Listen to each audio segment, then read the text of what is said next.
I speak to you in the name of the one holy and living God. Please be seated.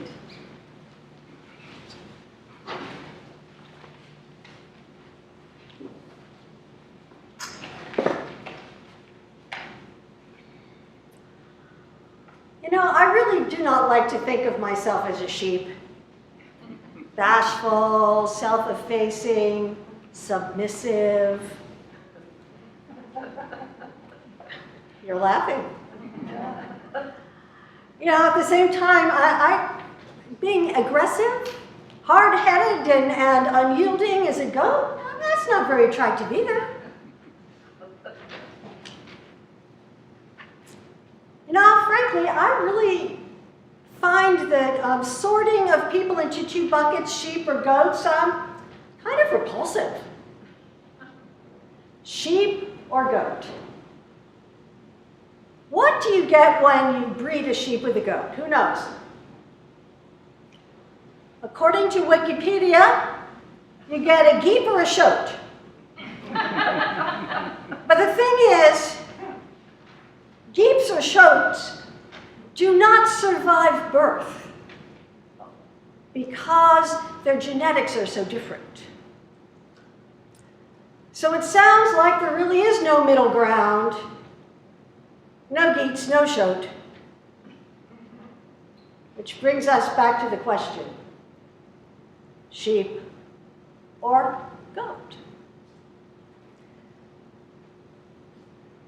Well, in the spirit of Susan's story, I'm going to tell you a story. Something happened this week. A woman came into church. She was looking for assistance for her rent. And she gave me the information that's required to pay the landlord. And I happily assured her that the church would be very happy to assist her, to help her this time. But then she immediately asked me for a gas card. I felt a little bit miffed. I was partially miffed at her, but mostly at myself because a week before, I had given away the last 3 gas cards and not replenished the supply. Nonetheless, I invited the woman who I'll call Lisa to come back the next day and to get a gas card, knowing, of course, that meant I had to go get them.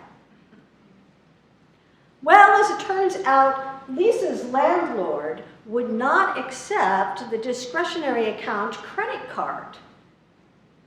And so, as a result, I had to get a cashier's check. Well, my benevolence was beginning to run out about there. And so as I'm driving to the bank, it was rather like driving in the outer limits of darkness while my teeth were grinding and gnashing. My mind was grumbling, and I was much more of a goat than anything else. But by the grace of God, I walked into the bank, and there was no line. Well, that was good. And I walked right up to the teller, who was very pleasant, which was also good. And while she was preparing the cashier's check, the sheep Debra had a conversation with the goat Debra. So here's the thing. You really didn't want to come to the bank this morning, did you? No. You really didn't want to go to Fry's, one of your least favorite places, this morning, did you? No. Well, imagine how inconvenient it would be if you couldn't pay your rent. Imagine what it would be like if you had no gas for your car. Imagine if you had to ask a stranger for help.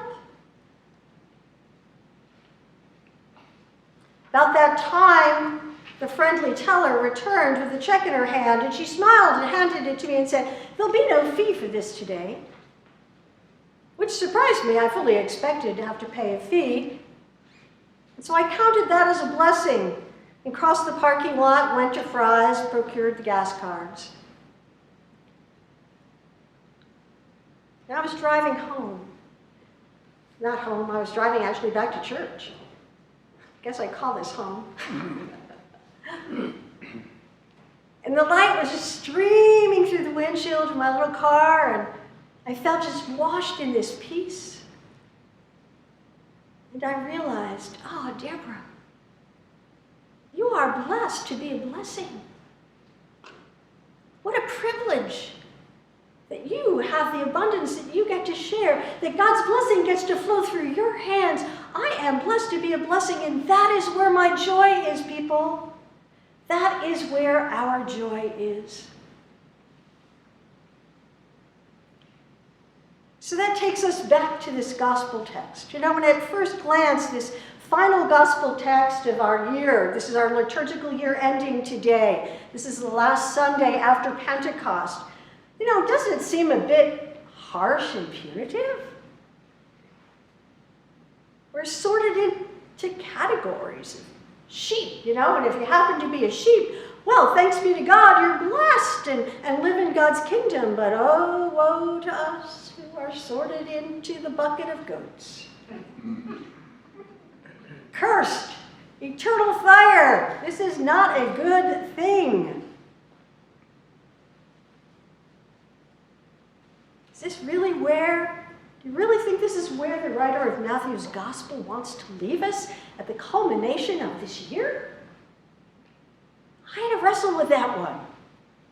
So what was this year all about? This year, which began last Advent, which will be next week, with the Gospel of Matthew. Throughout this year, we've received instructions on how to live as Jewish Christians, not only in obedience to the law of Moses, but also in imitation of Jesus' exemplary mercy. This year we heard Jesus' famous Sermon on the Mountain. You all know that. He's teaching the ethics of God's kingdom. And we learned that we, the people of God, are meant to be pure of heart, merciful, and peacemakers, not war makers. We are meant to offer comfort and care to all people, the poor, the meek, the mourning, even when it's inconvenient, expensive, maybe misunderstood or persecuted. And then we listened to Jesus as he interpreted the law of Moses in what we call the six antitheses. You remember these. You have heard it said, but I say. What is Jesus doing in those six antitheses? He's saying the law of Moses is good, but it is not good enough. You shall not murder is good, but you shall not even be hostile, violent, stir up vitriol.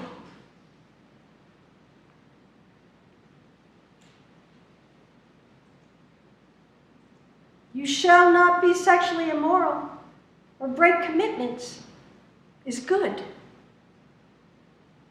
But I say you shall have integrity in all things. All things. This is what Jesus is teaching us.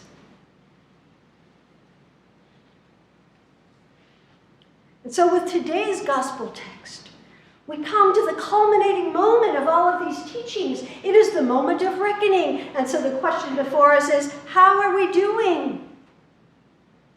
How are we doing, people? You see, this is the only gospel that describes this disturbing judgment scene where we find ourselves sorted and directed to either the left hand or the right hand of God. And that's the part we don't like, right? We don't like that part. We want the happy-clappy Jesus, none of this judgment stuff. But I actually think that this is the moment, this very place where all of the gospel comes together. And this is where we find the hope toward which we've been moving this entire year. You see, whether we are sheep or goats, we end up and begin up in the hands of God, because God is the shepherd. We all belong to God, sheep and goats alike. But in order to fully participate in the joy of God's kingdom, we must not only acknowledge and receive the blessing of being in the hands of God, we must allow God's blessing to flow through our hands, our open hands. How do we do this? We do it by following the law of Moses and imitating Jesus, whose mission and ministry and whole life was about connecting and caring for all people, especially the stranger and the marginalized.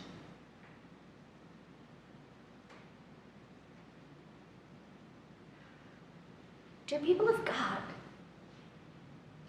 if we had to summarize the entire gospel, I believe it would be, we are blessed to be a blessing. There really is no gray zone between feeding the sheep and dropping off water to the thirsty, welcoming the stranger, giving clothes to the naked, caring for the sick, visiting the prisoner. In other words, being sheep or being goats, and hesitating to hand $5 or $10 to the hungry person, to leave water for the thirsty, recoiling from the naked, shirking the sick, and shunning the prisoner. There's no gray zone. No Geep. No Shoats. Either we are merciful or we are not.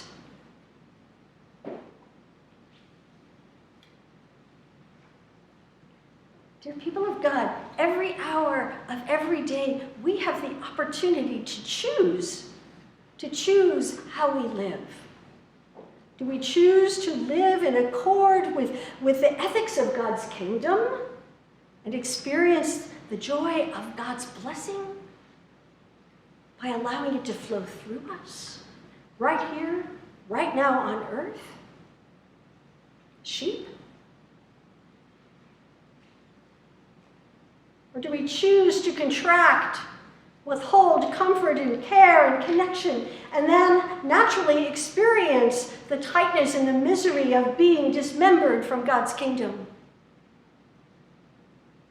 It's our choice. Goats? Every hour of every day, we have the opportunity to choose.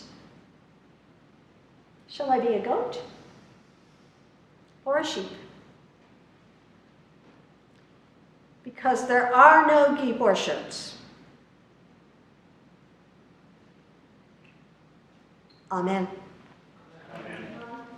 First, let's begin with an action aimed at what is right, and I'm sure you cannot imagine what action I might suggest.